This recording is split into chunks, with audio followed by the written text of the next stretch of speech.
You in the 06010. Focus. Fantasy Focus. Welcome to the Fantasy Focus Football Podcast. We are on to the playoffs. How about that? The fantasy playoffs. Playoffs. Not bad right there. We need a better, because I think the Jim Moore Outdated. playoffs quote a little bit. I It's agree. always like, I feel like we need a good, a good GIF or meme or whatever for a positive, because that was always just like, that came about because somebody in a press conference asked him about the playoffs, and I think they just lost a couple in a row. He was the Colts coach, and they had been sputtering, and someone asked, the possibility the playoffs were raised, and it was like, hold on, playoffs. Like, the playoffs are the furthest thing from my mind. Playoffs, like we can't just win trying to win a game. Right, exactly. So that's where but it feels like you need something like, that's like a positive, because I feel like we have an opportunity here. Yeah, there's a lot. But we have, on Saturday, we have college football conference championship games. Sure. And with a win, really, any of these four teams is guaranteed a spot with a win. LSU, Ohio State, Clemson, obviously. And Georgia, with a win, I would presume is a guarantee for the college football playoff. They would have just one loss to South Carolina, and they would have had the best win in college football this season over LSU. So Yes, maybe one of those four teams, because at least one of them is guaranteed to win because LSU and Georgia play each other.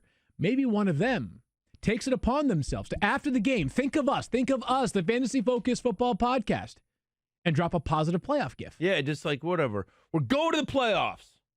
That would work. Something Lame, like that but ish.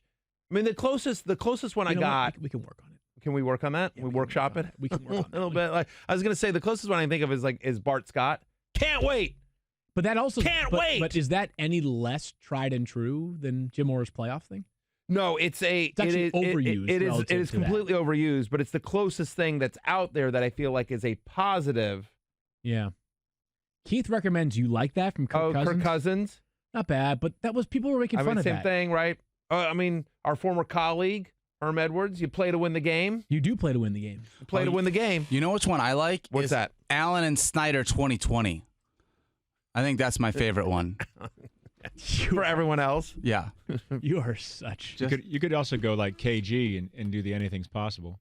Anything's possible! KG is crazy. KG is. What, do you guys play a league together or something? No, as a longtime Lakers fan, Kevin Garnett is an amazing player. I mean, Hall of Famer, no doubt. But Kevin Garnett, as a Lakers fan, when he was with the Celtics, drove me crazy. There's just some players on opposing teams that just drive you up a wall, that just get under your skin. Kevin Garnett, with like all his antics and like, I'm like, whatever. I don't mean to be all hot. Like I believe, and I've had this argument with Simmons on his podcast before. I think the Celtics rented that championship. They rented that championship with the big three. They did. They rented that championship. And so whatever. And so Kevin Garnett acting like you've been there and you're part of the Celtics culture. Like you came in and whatever, just you and Ray Allen, whatever. You guys rented the championship. It is what it is. Honestly, you got some good hold calls. on now. Time out now. When you decide that you want to go in one of all your dynasty fantasy leagues, do you say to yourself, I won a championship? Or do you say, well, I just rented this championship? I love it. Like the You know Lakers, what I mean? The Lakers, who are led by LeBron James, long time Hall of Fame level Laker LeBron James. Anthony Davis, one of the most esteemed Davises in all of Lakers history. Yeah. What are you going to say in June when they raise the banner? What are you going to say when they would? You know what? Say, hey, how about them guys? Lakers? That's right. Yeah, this one really, you know what? How It's about cool, Kyle but Kuzma? We rented it. We rented this one. Kyle Kuzma's been a Laker his whole life. Yeah, you know didn't rent. Alex Caruso, not a rental. Not a rental. You know, at all. how about Contavious Caldwell-Pope? We paid him $50 million. Does that mean he's rented? Right. No. Honestly, we paid him way too much. Yes. Yeah, we can count as our own. Yeah, we call that? FOL, friend of LeBron. Yeah, there you go. I think that's a fair argument with LeBron and Anthony Davis. I agree with you, but I'm going back to at that time. Yeah. Kobe, who had been a Laker's entire career, Shaq who had been a Laker for the majority of his career. Like, I don't know. I feel like most of the Laker championships are not as rented as that one was. I mean, they played together for several years. Like they played together for 4 years. They made the the NBA Finals. And I hate the way the Patriots have just been renting championships I know, for the right? last like Patriots 10 haven't been years renting. too. No, I know. And football's a different sport. Football's a different sport. Dale Rivas rented a Anyway, championship. whatever. People are going crazy and whatever. We're not talking about football. Whatever. All I'm just going to say is that button, Kevin Daniel. Garnett drives me crazy. Rewind. Fantasy news From the National Football League. This is the instant replay. Monday Night Football was a good game last night. Really good game. The Seahawks come out on top 37-30. They're now tied with both the Saints and the 49ers for the best record in the NFC. They have the number 2 seed as things currently stand. Let's get to the takeaways from this game, Matthew. Chris Carson had a monster game, as did his backfield mate, Rashad Penny. So Carson, whatever. You kind of know what you're getting out of Chris Carson. As long as he doesn't fumble, he's going to play a lot. But listen, but I see. I disagree. I don't necessarily think that we knew what we were going to get out of Chris Carson. We were hopeful that he would be the guy, but I think there was some concern that the fumbling issues and how well Rashad Penny had played in the previous week might limit Chris Carson. And didn't. Chris Carson looked like Chris Carson. So 24 total touches. He played the most snaps of any running back, over 100 yards. He gets into the end zone. So if you have Chris Carson, I think you should be very encouraged by last night's performance, despite the fact Rashad Penny became a thing last night in a real way. That's the real question then. Rashad Penny, is it a thing? Because he's back-to-back games in which he's combined for over 200 rushing yards, 3 total touchdowns. Yesterday he had 19 total touches for 107 total yards. Good enough for 26.7 fantasy points because he had 2 touchdowns as well. They run the football as much as anybody in the NFL. They are so tied and tethered to running the ball and establishing it that you know they're going to both see enough football. Like a world exists where both of them see the football enough that they can be useful. So are we at the point now where Chris Carson, obviously, okay, I feel like you pretty clearly know what you're going to get out of him.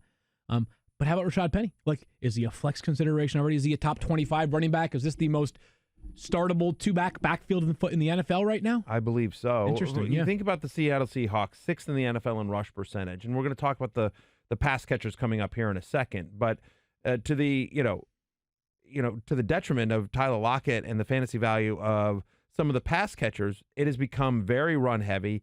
And I think if the Seahawks could play every game like they played Monday night, they would do it. So Rashad Penny gets 19 total touches, 107 yards. You mentioned the 2 touchdowns. He played 4 less snaps than Chris Carson. So, I mean, like, it wasn't. Now, one of the touchdowns was kind of a cheap gimme because Carson had run it all the way down, had a very impressive run, and then they're like on the 2-yard line. They just sort of give it to Penny. But the second touchdown, the reception Pass, yeah. was a terrific play by Rashad Penny. It was probably like a 12, 15-yard run, something like that. It was like a little bit of a screen pass, and Penny did most of the work. And so, I don't know. I just sort of feel like, yeah, Rashad Penny, who's available in more than 50% of ESPN leagues, I would assume he is the top of the free agent finds column. He is number 2. Okay. We'll talk about number 1 in just a moment. All right. On the other side Interesting. of the coin here in a second. We'll talk about that. But we have a question from Keith regarding these 2 Seahawks running backs. Yeah, Omar in the chat just wanted to know, is it crazy to start both Penny and Carson since many people have handcuffed him? No, not crazy at I don't all, think it is especially if you either. play in like a multi-flex league. I think there's Superflex definitely going to be a league. lot of people that will be playing but if you, not including quarterbacks. Yeah, I would imagine that there are going to be a lot of people that will be starting both Seahawks running backs, and you might as well just sort of cannibalize or not prevent cannibalizing, Yeah. right? Like take all the points, take all the Seahawks running backs points. Now they're playing the Rams this week, and the Rams are, have been a better run defense as of late. They're 11th against the run over the last 4 Held weeks. David Johnson in check last week. Yeah, but I mean, but still, I think when you think about the last Rams Seahawks game, you 2 good offenses, you expect points to be scored here, and so my expectation is yes. I don't think it is. You'll see when the rankings come out later, but I think depending on your situation, I don't think it is crazy to start both Chris Carson and Rashad Penny as your running back. I agree on that one. Really impressive from Penny. Glad they didn't give up on that guy because there was some speculation they would try to trade him before the deadline. Clearly, the Seahawks know what they have in this awesome young player. They Tyler Lockett. certainly do now. So Tyler Lockett is, I think, about as confusing of a player as there is in fantasy football in this regard.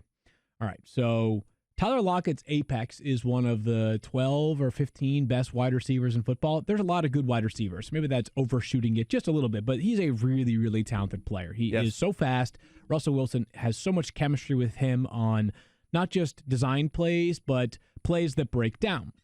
But he is as Jekyll and Hyde as we will see, Matthew, and he has 0 top 50 wide receiver finishes in his past 3 games. Beyond that, like when matchups look like they should be in his favor, he still struggles. And I'm not saying it's necessarily his fault. I understand he was sick last night. He was battling the flu, but the tricky part with Lockett is that it's hard to evaluate the matchup and say this is going to be a bad Tyler Lockett week versus this is going to be a week where he has a chance to go off. I would just be confused right now if I was debating Tyler Lockett's merits for my lineup in week 1 of the playoffs. Last 3 games, 4 for 54. Like 4 for 54 is a bad game. Right. That's Tyler Lockett's total 3 stats games. over the last 3 games. Incredible. He's gotten 1 deep reception on 5 deep targets in those 3 games. Like, this is a guy that's one of the best deep threats in the NFL with a quarterback that obviously has a great, has great deep accuracy and loves to throw it deep, especially to Tyler Lockett. 1 reception more than 15 yards down the field in the last 3 games, just 5 targets of that thing. His target share the last 3 games, 10%.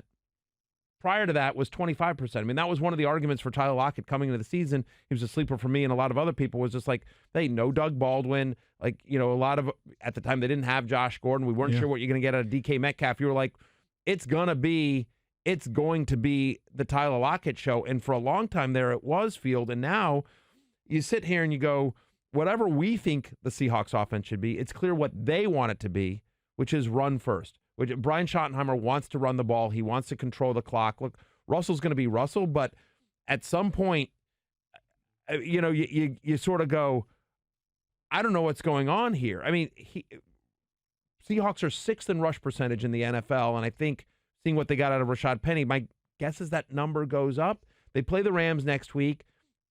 You would assume that Jalen Ramsey's going to shadow Tyler Lockett. He's gone into the slot some more recently than not. So unique in terms of his play style that I don't even know if you'd bother. Jalen Ramsey is this. He's Goliath amongst cornerbacks. Tyler Lockett, he's speedy guy, pocket Lockett. He's so tiny. Of course. I don't know. So maybe not. Maybe they try to bracket him. I don't know what they're going to do. But here's my question to you. So the last 3 weeks, he's been brutal, right? Yeah. Outside the top 50 over the last 3 weeks. We just talked about it. 4 for 54 combined in the last 3 weeks. You've made the playoffs. Yeah. It is win or go home time. Are you starting Tyler Lockett? I think I'm literally thinking about it until Sunday morning and deciding. All the usual caveats apply. Depends on my other options, but right now, so it's hard. It's hard when you're not actually making the decision yourself because you can get very honed in on like, hey, I'm choosing to sit. Making this up here, Tyler Lockett in favor of Jamal Williams, right? Like, who the upside's not the same, right? But Jamal Williams seems to have a steady floor right now. Yeah. Like, then, I think we're at that point, Matthew. You're going to be debating because no matter what the matchup looks like, no matter how talented Tyler Lockett is, 4 catches for 54 yards over the last 3 games speaks for itself. Whether he's been banged up with the leg injury, whether it's because he was sick last night, a lot of guys are dealing with stuff right now. It's the playoffs. I think, speaking generally, it's a conversation. I don't want to make it a wholesale, you have to start him, you have to sit him. But you're thinking hard about it. You are thinking long and hard about it. I think the takeaway here, Field, is I agree with everything you said. I think it depends on sort of who else you have, what your other options are. Honestly, who your opponent is. Do you need to swing for the fences, or do you feel pretty good about where you are? Like that, yeah. Are you in an ESPN Standard League where it's a 2-week playoff, where you have a little bit more of a cushion in case you do start him and he has another goose egg, right? So I think there's a lot of factors that go into it. But I think the big takeaway here, Field, is that Tyler Lockett, who a month ago was not only was a set it and forget it wide receiver 1, is now a question mark. Yeah. He's no longer a must start. He's now a maybe, and that's shocking to me given how well Russell Wilson and the Seahawks offense is playing in general. Nice game for DK Metcalf. I mean, fine. Had the fumble, but he was fine. Came, within like 2 yards of getting into the end zone. Could have been a really big day for DK Metcalf, but I think he was fine. To me, the only 2 takeaways from the Seahawks last night are, Rashad Penny is the real deal. He built on what he had done last week, and Tyler Lockett Oh, my goodness. Tell the story that you told me before we got on the air. So I was doing Spain and Company radio yesterday, and the producer, Stosh Sankey, was telling me, and he sort of made a joke before the show began. He said, all I need to win my matchup this week for playoff positioning. To get into the playoffs, right? Or something like that? Yeah. Playoff positioning, he clarified and told me after the fact. I just need Tyler Lockett to have fewer than 0.2 points. I retorted very much tongue-in-cheek back, like, oh, yeah, you never know what can happen. Right. He got 0 points. Can you imagine that? Like, you needed to win. Like, you're up by 0.2. You're done. The other guy has Tyler Lockett. And so you're sitting there that whole game going, just no catch, like no bubble screen, nothing. I had somebody else and I'm sure there's who needed Diggs to outscore Lockett by 11.2 points last night. They did not quite get there, but imagine that heartache too, right? You're like, Lockett gets 0. It's crazy. Yeah, Diggs should have. Yes, he should have. That's right. It was, I just want to say this. I like my efficiency rate with Russell Wilson is now higher than Tyler Lockett's. I would just like to state that. You know what I mean? Yeah, if the Seahawks are looking for a wide receiver to stretch the field, like I'm just saying. Daniel played in a charity flag football game with Russell Wilson and caught a touchdown pass. Yeah. Yes, and a 2-point conversion and a number of other passes. Russ and I were really simpatico. How many points is that in PPR leagues? I would have had 5 plus probably another 40 yards. So let's say 5 catches, 40 yards, and a touchdown and a 2-point conversion. I mean, I'd have been pushing right there. Wow. Yeah, it's a nice day. Pretty good fantasy week. Yeah. Very, very nice. Was he? Because you heard him mic'd up. Was he like that on the sideline too? Like, let's go. Let's finish this. Oh yeah. Let's win. Let's get this. He looked at me and he was like, "I got you, boy. I got you." Who is Russell Wilson? Like, I think Russell Wilson is Mr. Feeney on a football field. Do you guys remember Mr. Feeney from Boy Meets World? Of course. Sure. Like the single Stefania's boy or girl head crush person ever. Yeah. Russell Wilson, he literally, all he speaks in is cliches and like it's all it is, right? Yeah, it's all cliches. Yeah. But you know something? He's awesome at football. He's 10-2, incredibly successful, 2-sport athlete if he wanted to be, married to a beautiful woman. Good for you, Russell Wilson. You keep on winning. I've met him once in real life. Of course. No, I was just going to I'm not doing that to name drop. I'm just going to say. No, me too. Yeah, I met him once in real life, too. That's good. That's a good point. Both you and I have. Field has it. I found him to be not as he was much more personable in person than than maybe he necessarily comes across super personable. with his persona, his public persona. Gotcha. Okay. But by the way, everything the positives that you see, like genuinely nice, humble dude. Yeah. Genuinely nice, humble dude. Like no question about that. Legit good guy. Do you know hiring is challenging? But there's one place you can go where hiring is simple. That's true. Fast and smart. And growing businesses connect to qualified candidates. Codable co-founder Gretchen Hebner experienced how challenging hiring can be after unsuccessfully searching for a new game artist to grow with her education tech company. But then she switched to ZipRecruiter and saw an immediate difference.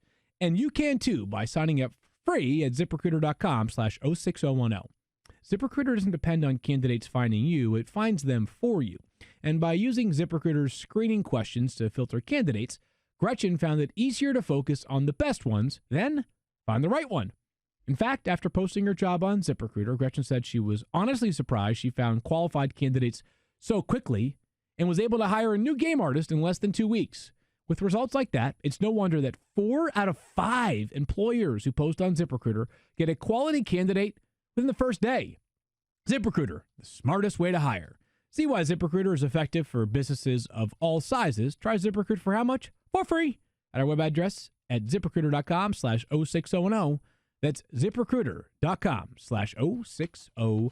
Let's move over to the Vikings, who in this game, they scored 30 points, but really, we saw one of the scarier sights for fantasy football players out there, which was Dalvin Cook, actually, and Stephon Diggs going down on the same play. Diggs got up and returned to the game. Cook did not return to the game. Dalvin Cook suffered a shoulder injury, which cost him the entirety of the rest of the game after the play took place. And after the game, Matthew, he said, "I'm good. I'm going to play in week 14." Now, let me start here. A lot of players say right after the game, "I'm good. I'm going to play the following week." Stefania talks about this frequently. Adrenaline, things like that. There's a lot at stake right now. They're 8-4. They have to scratch and claw to stay right there in the NFC North mix. But Alexander Mattison last night was a glimpse into what is arguably the most valuable handcuff player in fantasy football this season. 100%. 100%. Well, we've talked about this all season long, Field, and that like if you have that Alexander Mattison should be rostered in 100% of leagues because Dalvin Cook is rostered in 100% of leagues, and that if anything were to happen to Dalvin Cook, Alexander Mattison would immediately become a top 10 fantasy running back. Vikings, the third heaviest run offense in the NFL. Alexander Mattison has had 5 different games with 8 or more carries this season. He averages over 5 yards a carry. He's a good player. I mean, like, the Vikings lead the NFL in red zone rush percentage. They like to throw. They like to run when they get in close. And you saw it last night just from the eye test. Like, is he as good as Dalvin Cook? No, but I don't think there's much of a drop-off. Like, he ran with explosiveness. He caught the ball well. Like, I didn't feel like the Vikings offense suffered in a significant way when Dalvin Cook had to leave this game. Yeah, I mean, we don't say that as like an undercutting Dalvin Cook. No, Dalvin Cook's terrific. And they got things done. Obviously, when you're playing from a significant deficit, sometimes defenses will alter how they scheme against you. But Sure. yeah, I thought that Alexander Mattison basically checked off every box that you could want to see from him if he has to fill in for Dalvin Cook again. Yeah. If he fills in for Dalvin Cook this Sunday, they play the Lions. Dalvin Cook again, saying he's going to play, but we'll wait and see on that one. I think Alexander Mattison is the top 10 play amongst running backs. 100%. Yeah, he is a top 10, maybe 12, depending on how the matchups shake out for other players. Top 10 or 12 option. Easy top 10. He would be an easy. If Dalvin Cook were ruled out of this game against the Lions, he would easily be a top 10 play for me. And so it's one of those things like, so we had to tape something for the fantasy show earlier before the show, and I'm curious. So is Alexander Mattison your number one pickup on the waiver He is wire? my number one pickup on the waiver wire. And here's why, Matthew. Okay. Is that while I do like Rashad Penny a lot, and Rashad Penny definitely is going to be, you can make the case that Rashad Penny has more guaranteed weeks of value, right? Because in theory, 100%. nothing has to happen for Rashad Penny to play each of the next 4 weeks. Rashad Penny is definitely getting work the next 4 weeks. We think, right? Whereas right. I mean, I never know. They're But fickle in Seattle. yeah. Alexander Mattison, if Dalvin Cook plays next week, I'm not starting him, obviously. Correct. But if Dalvin Cook sits, like you have a guaranteed, again, a player that we think is a set it, forget it running back until Dalvin Cook returns. So this just goes sort of what we were talking about with Tyler Lockett, right? It just goes to what you need. If you're telling me, you're like, hey, man, I'm so banged up at running back and I lost this guy or I lost that guy. I need somebody to start for me this week. And waivers are going to run tonight. So I don't have the choice. I don't have the luxury of waiting to find out. I need somebody that's going to play this week. I need somebody that's going to play this week.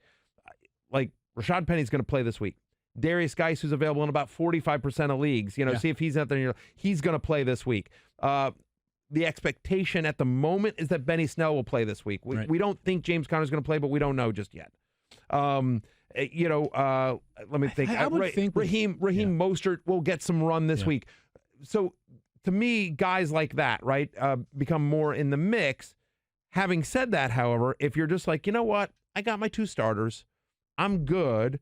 I'm starting Carson and Gurley or whatever. I'm good with sort of who I got. So I got decent running backs. I don't have great running backs, but I'm decent there. But you know what? I'm going to swing for the fences with Alexander Mattison, who could have no value this week or could be the best guy of this lot. Then he becomes your number one pickup. So I think it really depends on sort of what your team has, what you need, and what you need specifically for this week. But I don't think you and I disagree on this point, which is that if we found out later today that Dalvin Cook's injury, we're going to keep him out the rest of the season, Alexander Mattison is a league winner. It would be the best waiver wire ad of the entire season. 100%. I mean, maybe absent Devontae Parker because Parker's been, he's been Good giving for it to longer. you for 10 weeks or whatever it is. But still, I would think that Madison, the potential for him to be a 4-week top 10 running back is so substantial. Hard to ignore that. So I think that's how I would just approach waivers, is just sort of depending on what you need. But we both agree that Madison is the upside play. Penny is the more solid, like if you need production this week, guy to grab. A few pieces of news here to mention as well. And by the way, the Seahawks, as we said, 10-2, the Vikings 8-4. So 2 teams that could see each other at some point later on again this season. A few pieces of news here, and let's begin in Atlanta. And this affects waivers as well, because some of these guys have been dropped in leagues. Sure. Yeah, you're talking about the player we're about to talk about right now? Yes, sir. Yeah. Austin Hooper is someone to keep an eye on. He's back at practice, is Hooper, for the Falcons. They have 4 games left. So a player who was the number 1 tight end in fantasy prior to that injury. And At the time of the injury, some wondered, hey, is he even going to bother coming back, given that the Falcons were down and out, and that Hooper, as I've mentioned several times on this podcast, is set to become a free agent, absent the Falcons using a franchise tag on him, and I think in line for one of, if not the largest payday ever for a tight end in NFL history. You've been consistent on that. He, though, is headed to, or he's back at practice, Matthew. A good sign here, and they've got 4 games left. This is pretty simple. I guess there's not really a fantasy actionable other than if you were wise enough to hold on to him, you're going to be rewarded. If he, for some reason, was dropped in your league because somebody got impatient, Matthew, my guess is that he was already added by somebody else, but just go take a look. We can check what the roster percentage is to see where he's at, but maybe he's available in a handful of leagues, and it might be worth taking a look. Now, most 100%. Competitive leagues, he probably is not, but just, you never know. You never know, because Things there was slip through the was some cracks. discussion, and I to be honest, I'm surprised by his return. There was some thought at the time of the injury was just like, as a free agent, with the team going the way they are, why is this guy going to come back? Yeah. Well, and we talked about this at the time. Yeah. 52 teammates. Yeah. You know, he's got to answer to those guys and these competitors, and these are players who want to give their everything. And they want to show, by the way, that I know I was hurt early in the season, but I'm back. 10% available is Austin Hooper. So most likely he's not available in your competitive league, but you never know. Just go take a look there for Austin Hooper. Much before Austin Hooper got hurt, John Ross got hurt for the Bengals, and he was playing pretty well. He was explosive down the field for Cincinnati. Remember that massive week 1, solid again in week 2. He was wide receiver 2 through week 2 this season as a top 10 wide receiver in both of those games. So is there value now, Matthew? Are we so far removed from that you think things have changed where John Ross really doesn't have value for week 14? Correct. So it's 2 sort of questions, right, for me. So number 1 is, does he have value? Yes, he has value. Okay. Yep. But in terms of reality, yep. Okay, so they play Cleveland this week. I can't imagine starting him this week. In a playoff game, we haven't seen it. The offense hasn't been great. Like, we think it's better under Andy Dalton, but it's been an inconsistent offense. Yeah. And so, to me, it just, does he play a full complement of snaps? Like, I'd be very nervous about starting John Ross in a playoff game this week. Yeah. Like, in the War Room League, where you and I are both in the playoffs, 16 teams, it is like dire, right? And I've got like James Conner and Evan Ingram banged up, and we play an extra flex in that league. So, like, it's a super deep league with big rosters, and like there's nothing on the waiver wire. Like, I can't imagine starting John Ross for my playoff team this week, and I need a flex because, again, I don't think I'm going to get Conner or Ingram back. Right. And Jalen Samuels has been blah. So I don't think you're starting him this week. Next week he plays New England. Yeah. Now, week 16 he's at Miami. So could you grab him and stash him till week 16 and see how the next 2 weeks play out? But I just in terms of reality, that's a long time to carry a guy, especially when roster spots are so valuable at this time of the year. I don't mind it if you've got the spot. I don't mind grabbing and stashing and seeing what happens in the next 2 weeks. Then you've got him for the Miami game in week 16. But I'd be nervous starting him this week, and I can't imagine starting him against the Patriots. Yeah, I feel the same way. Speculative ad, not a bad guy to stash on your bench if you have the roster flexibility, but not a must-add by any stretch. Daniel wants to talk about T.J. Hawkinson. He's been placed on injured reserve. I don't think anybody was really starting him. Yeah, that's it. He's going to be a good player for the Lions for a long time. I just wanted you to say it. Disappointing season in some ways after a red-hot start. Yeah. But similar to the Lions in general. Mm-hmm. Disappointing season after a good start. Yeah. In fairness to Matthew, that's actually a decent way to describe it. That is. Really good start, not so great finish. Yep. Hawkinson goes on IR. A lot of names on the waiver wire. We'll talk about some later at the tight end spot.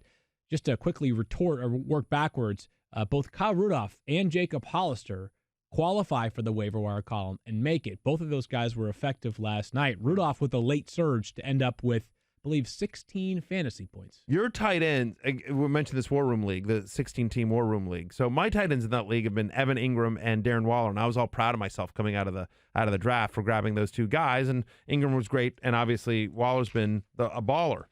But you and Matt Harrington, the Irish twins, have pieced it together with Mike Gesicki Yeah. and Kyle Rudolph. Yeah. It's been unbelievable, the production you've gotten from your bottom of the barrel tight ends. Yeah, they've been effective. Both of them have been really good. I think that Rudolph is a little bit dependent upon Adam Thielen's availability. I just feel like there are more targets right now with Thielen out, and now Gesicki, I think, with Preston Williams out, and he's out for the full season. There's just a lot of volume there in Miami. He continues to throw the football, and they can't run the ball. They can't run it. They literally, I think they have an historically bad running offense. What do you got, Daniel? Just as a part of this news conversation, we did not, you can tell me you have no idea about any of this, but the idea that Gardner Minshew is going to come back and be the starting quarterback for the Jags, does that mean anything? Social media channels. Right. Yeah, I saw all that. Go check out.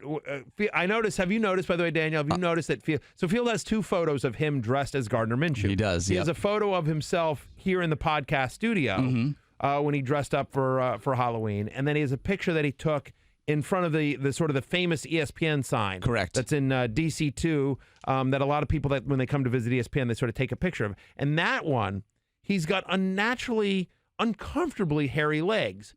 And so he's been body shamed. He's been leg haired. They're natural. He's been shamed on the internet for how hairy his legs are. Accurate. Rightfully so. And so I have noticed that as Minshew Mania has come back into vogue, what Field has done he has not gone with the body shaming photo. He's gone with the one here in the podcast. Oh, interesting. There's a couple of things here. First of all, First, let me defend myself in a couple of ways. When the most recent time that I won the Red Zone Bump, which is on Fantasy Football Now, where they play a picture or a video of you. Whoever won the previous week gets sort of pictures and videos of you leading into that segment on TV. Correct. Specifically sent in that photo, the hairy leg one, to be played. You did. Second of all, Matthew, unlike you, yes, sir. Every time Patrick Mahomes breathes, you post the photo on Instagram, of the one time that you met Patrick. It's been up there 8 times. I've met him twice. There's a rule on Instagram. No NBD, but I've met him twice. Right. Interviewed him once, met him twice. So how it works, Daniel, is that when you play or when you post a photo on Instagram, you post it once, and that's it. You just post it once. So I'm not going to repost the same photo. And by the way, I have... Okay, first off, this is not true at all. I mean, first off, I completely cop to reusing photos. I reuse photos all the time. It's not just with Patrick Mahomes. I've used a photo of me and Josh Allen multiple times. I've used a photo of me and Baker Mayfield multiple times. Guys, right, exactly. You love those. I've used photos of me and you. There's a photo of you and I at a Jimmy Buffett concert where you're shirtless. I've used that multiple times. Oh my gosh, what a thirst trap that photo is too. By the way, I mean those abs for days. Field thirst trap, total thirst trap, 100%. Wow. But so I totally cop to that. But you I don't want to hear it about you reuse photos all the time. Oh, I do? 100%. I do. By the way, I have seen photos of you and Chapin at your wedding multiple times, and it's a beautiful photo. It's gorgeous. You both look great, and it's a happy day. It's Here's a happiest challenge. day of your life. Here's a challenge. I'm Go good ahead. with it. I'm not shaming you for it. No. But don't claim you never use it. No. Go ahead. Go ahead. Like anybody who's listening to the podcast right now, or Yes, you, sir. take the rest of the podcast off. Go through my feed and find one time on Instagram that I reused a photo. Just to be fair, he does not have the authority to tell you to take the rest of the podcast off before you get any ideas. Man. I'm sorry. I'm sorry, Field. I was excited for a second. If somebody could find a repeat, I would love for someone to send the repeat to you. In your Instagram stories. You repeat them in your Instagram stories. Sometimes you repeat them on other channels of social media.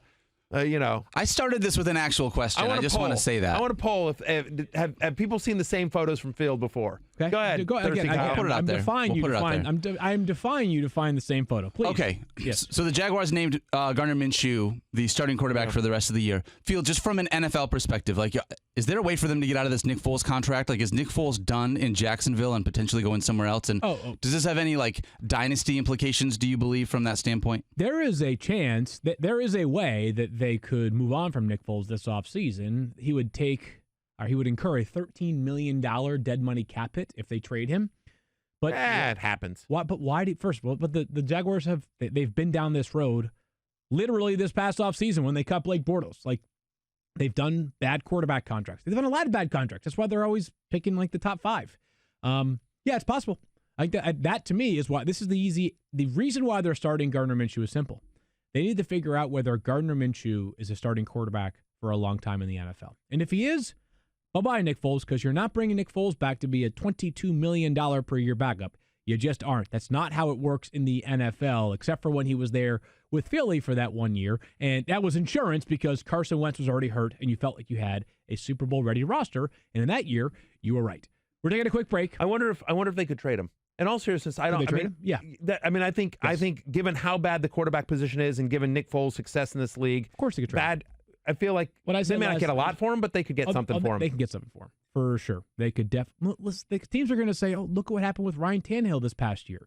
Yeah. The Titans took a very low-risk decision and turned it into Tannehill could get he could get a Nick Foles contract this offseason. But I think that's my question. Is Probably from the Redskins. My non-insider brain is like, how are you going to trade a backup quarterback with a $20 million contract? Guys, the league, what he is viewed as is not as a backup, right? The league would view him as one of the top 20 to 25 or so quarterbacks, whereas they'd say, all right, Jacksonville, understanding that like they've got potentially 3 years at like $1.8 million total for Jacksonville. For Gardner Minshew, for their cap space. We could pay a guy $600,000 for the next 3 years, or who is close to Nick Foles, but the gap between Gardner Minshew and Nick Foles is not $21 million per season. Sure, So plus you're too smart to be in this stupid podcast field. Like, why aren't you really doing something for real with your life? I'll try. I've told him that many times. Okay. He refuses to listen to me. Can I take the rest of the podcast off? No. Neither one of you have that authority. Very Okay, upsetting. fine. We're taking a quick break. We're coming right back with some cool news. Hey, it's Bitter Berry, and this is the Week 13 Thanks for Nothing. Jesper Horsted, you sound like a Swedish ice hockey defenseman. Stop scoring touchdowns. Taysom Hill, aren't you a third-string quarterback? Stay on the sideline holding a clipboard where you belong. Khalif Raymond, everybody hates Raymond. Patrick Laird, your team is supposed to be tanking, you jerk. Derek Carrier, oh sure, now you score. How come you didn't score touchdowns when you played for the Redskins? Thanks for nothing, you guys. He's Field Yates.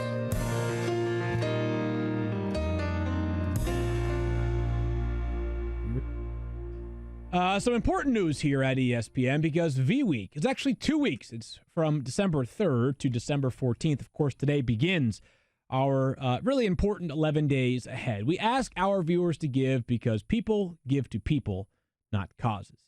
The V Foundation was V Week was founded in 1993 by ESPN and the late Jim Valvano, legendary NC State basketball coach and an ESPN commentator. And I'm just going to say this real quickly. I can't imagine you haven't, but if you, for some reason, never watched the Jim Valvano speech, you can go to v.org to watch it. It's on YouTube as well. But go to v.org and watch it. I assure you, I promise you, if you listen to no other advice I give you this entire year, it will be the best 11 minutes you spend today, this week, all year. I watch it at least 2 or 3 times a year, and it gives me, I could probably recite it by heart.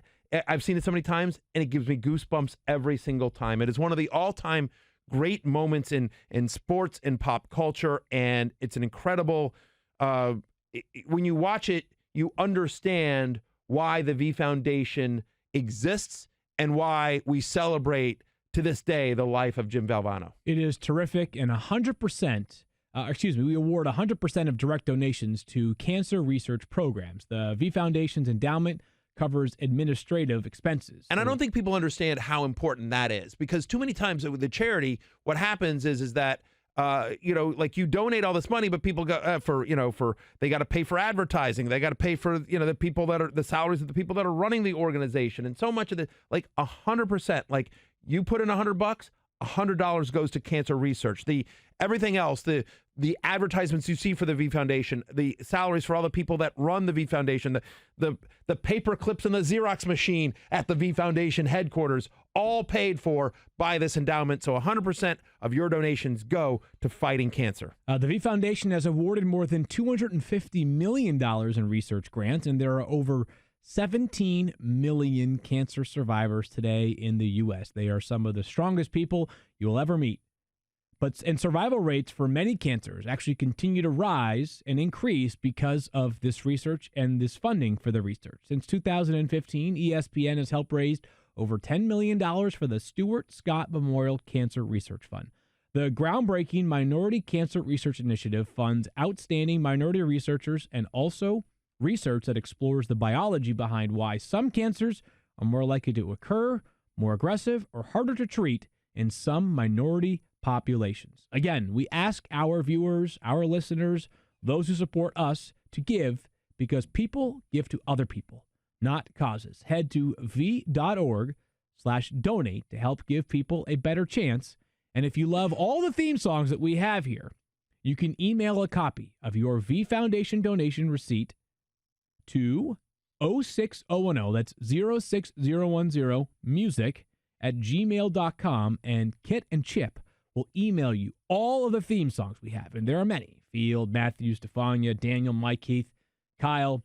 Quite Bill the Barnwell. album. There's a Bill Barnwell one, too. There is a Bill Barnwell Not sure if one. that's included or not. I'm They'll sure throw in Kit the and Bill Chip Barnwell would one, be I'm sure. glad to indulge those who are looking forward to it. I know So- when we did this with Kit and Chip last time that they raised over $1,000 just by About that. people wanting to be able to have the theme songs that they've created Very for this cool. show. So like I'm gonna- yeah, $1,000 do it from nothing is incredible, And- guys. And the other thing is that I've done this for years, but so if you'd like to, if I have blocked you on social media, sometimes people get too much. And so if I have blocked you on social media, that includes Twitter, that includes Instagram, Facebook, I haven't blocked anyone on TikTok yet.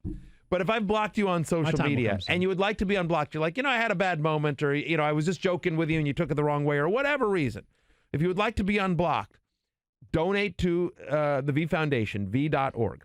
Whatever amount you can afford. We can all afford different amounts. So whatever amount you can afford, just make a donation to the V Foundation and send a copy of that receipt along with your social media handle to unblockme@espn.com.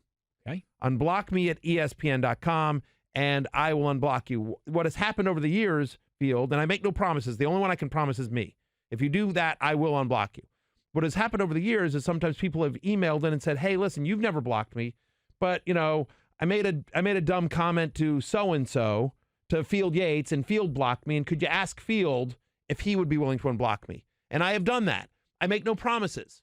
There have been one or two people that I've made that request to, and those people have said, no, I still want to keep them blocked because I just don't know what the interaction is and I can't control it. But I can make the request. So anyway, it's a small little way again to try to raise some money. It's a great foundation. It's the best thing that we do here at ESPN, bar none. V.org. Don't give up. Don't ever give up. We have already covered what I believe to be the best of the waiver wire, but let's dive into it a little bit more, Matthew. And you want to take the leads here? You can sure. Play host for the next couple of minutes here. It'll be very exciting. Look, Field, you write the free agent finds column, available now on ESPN.com and the ESPN app. I'm a company man. And we always know injuries create opportunities, and so there's certainly an opportunity in Indianapolis. There is. Right now, it's basically Jack Doyle and a bunch of leftovers. I actually saw this incredible stat, or note, I should say, that all of the wide receivers and tight ends that were available for the Colts this past Sunday entered the league as undrafted free agents. How about that? Not a single draft pick amongst the players that were available for Indy. But Zach Pascal has emerged for the Colts as the best non-T.Y. Hilton wide receiver for them so far this season. He's coming off of another 100-yard effort. And I get it. Earlier on this year, we trumpeted for Zach Pascal after he had a couple of solid games when T.Y. Hilton was out. And then he had a dud. And people are saying to themselves, how could you possibly trust him again? The answer is, hey, we're not entirely sure, but at least he plays against the Bucs this upcoming weekend, and he seems to have more of a rapport with Jacoby Brissett than any other Colts wide receiver, except for T.Y. Hilton. So if you're looking for some wide receiver help, look for Zach Pascal. Yeah, you can't ask for a better matchup than the Tampa Bay Buccaneers. And in fact, each of his next three games, Field comes against a team that's bottom 11 in the NFL in terms of most fantasy points allowed to opposing wide receivers. So as long as T.Y. Hilton is out, and everything we're hearing is no timetable is for his return. And the last thing I saw from Frank Reich was like, we're not going to put him on IR. Like the fact that that's even a discussion point lets you know that it may be a little bit of time before we see T.Y. Hilton back up there. And until we do, Zach Pascal is the number one guy.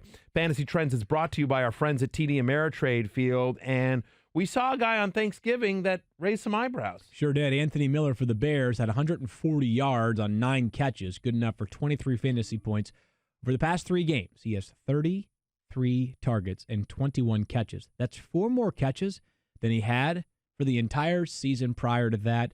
player they traded up for in the draft last year, up into the second round to select him out of Memphis. Now, obviously, the Bears, their draft record has been at times a little bit sketchy recently with these skill players, right? I mean, David Montgomery has been better of late, but did not promise or did not deliver in the way that so many hoped for him to deliver this season. But Anthony Miller has been solid for the Bears. The matchup is fine on Sunday. As a matter of fact, Thursday against the Cowboys, yes. Every matchup going forward for the Bears is fine. And Mitch Trubisky is flawed. He's imperfect. I think he needs to be replaced this offseason, but he has been better of late. So Anthony Miller, a name to keep an eye on in Chicago.